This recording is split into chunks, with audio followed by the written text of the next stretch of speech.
Along on our agenda, we're going to ask for Mr. Everett, if he would come forward. He's going to be doing a presentation as it relates to, he's actually the executive director, I hope I have that right, or president of the Peachtree Park Civic Association, and he has some very important information he'd like to share with us today. I appreciate the promotion, but I am not the president of the association. I'm just a neighbor.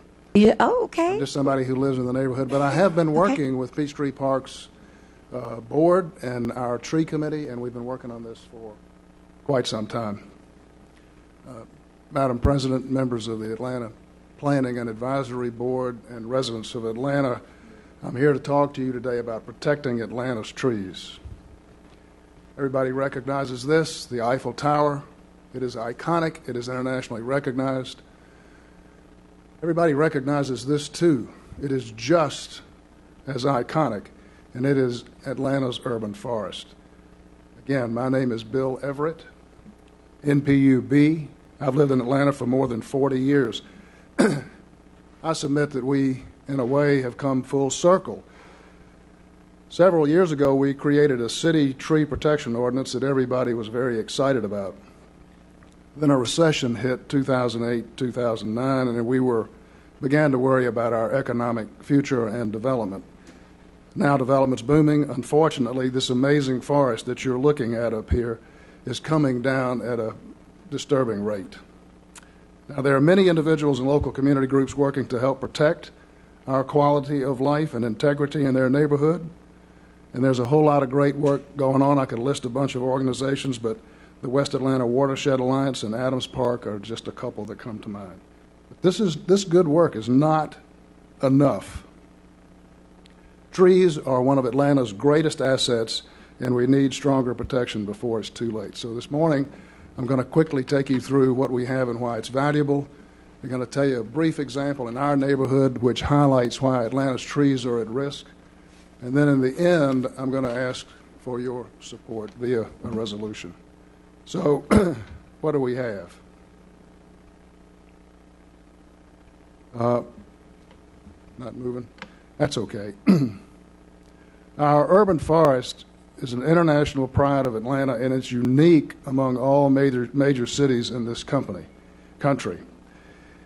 Atlanta, the city of Atlanta proper, has 40,000 acres, and it has 47.9% tree coverage. This is coming out of the Georgia Tech study. You guys are probably familiar with a lot of this data. It is unmatched by any other U.S. city, and if the slides were working, what I would show you is an aerial view of Atlanta and then show you an aerial view of about 8 other cities. Atlanta is green when you look at it from above. It is very dramatic. Pick any other 10 major cities in the U.S. and look at it on Google Earth. It looks like a desert. It looks like a concrete jungle. So what we have is very rare and very unique, and it's one of our greatest treasures. And we all know that's okay. You know what? I got this. Thank you. That's all right. We all know that a healthy urban forest is important to us. I don't want to be preaching to the choir. Everybody sitting at this table knows this. They improve health, reduce crime, build community. They clean the air. They clean the water. They cool the climate, okay? Trees improve water quality, and they help reduce water runoff. And goodness knows Atlanta has a problem with water management and water runoff at this point. The forest is large, and it's old. Many of these trees are 150 years old or older. And even though we all think 150 years is a long time, because I'm not sure I'm going to live that long, it's not that old for a tree, right?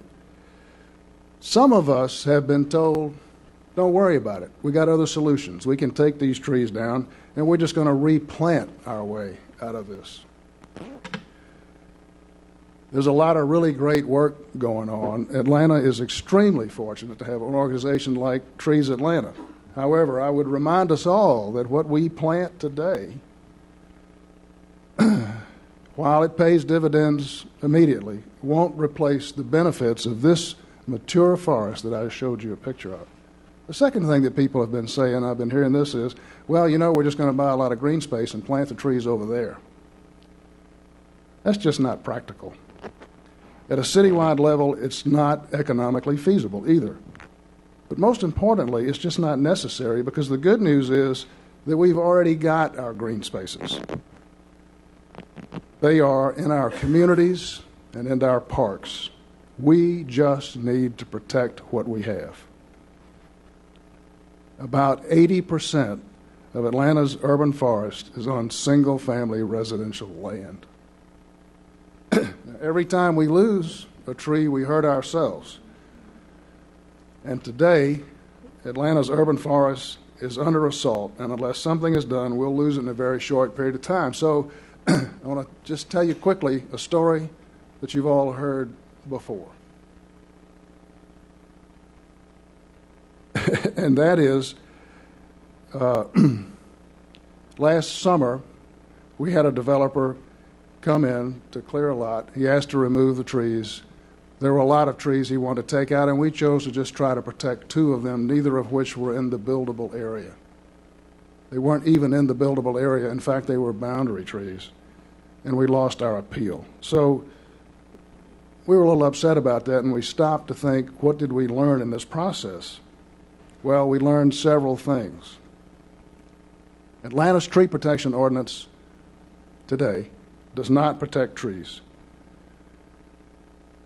If I walk through my neighborhood and look at the lots in my neighborhood and try to apply the rules that I learned through 2 hard weeks of reading that ordinance, what I conclude is that 80 to 100% of the trees on these small lots are not protected by our current ordinance. We also learned that when the orange and yellow tree save signs go up, it's probably too late. You're probably not going to affect the outcome of those trees.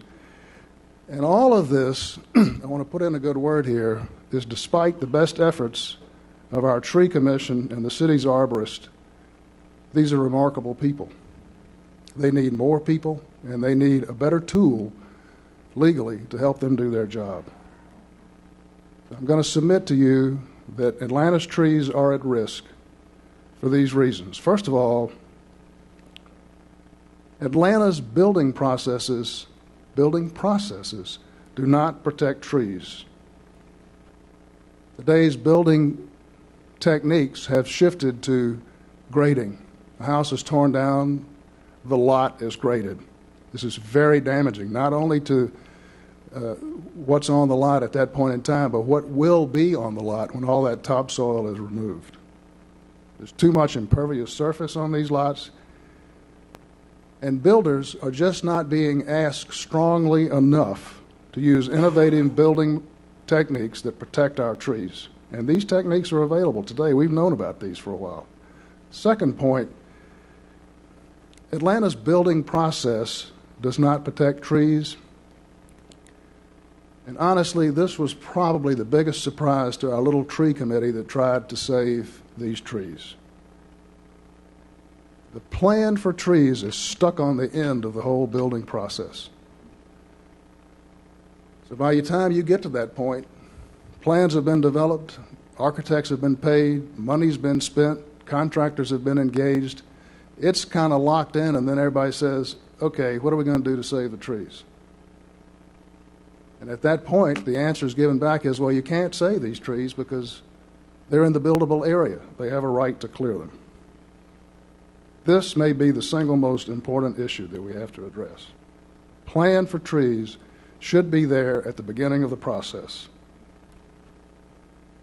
And I'll also mention, for your consideration, that much of the current building is done by, in our neighborhoods, is done by builders, by investors with no stake in our communities. And finally, I've already touched on this, the Atlanta Tree Protection Ordinance does not protect trees. There's no protection for special high-value trees, for historic trees, for landmark trees, for specimen trees, not a single line of protection written in the current ordinance for these magnificent trees. No protection against clear-cut development. And quite honestly, if you've tried to read the Atlanta Tree Protection Ordinance, while it's an impressive document, it took me 2 weeks to get my mind around it. Is that really a tree protection ordinance that we want to put in the hands of citizens to know what's going on? It's daunting. It's confusing. And lastly, I don't think the economics work of the tree protection ordinance. Recompense, first of all, is not a deterrent.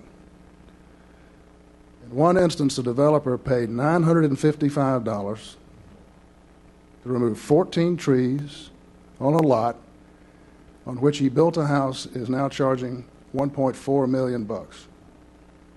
Get your mind around that. He paid the city less than $1,000. He's selling the house for $1.4 million. It's a rounding error. It's also important to note that recompense can be problematic to homeowners who have a legitimate problem. So one of the fears that I've been running into when I talk to community groups is the homeowner says, are you going to write something that keeps me from taking a dangerous tree down in my yard? That is not the intent at all, and nor do we intend to impose undue recompense on those people.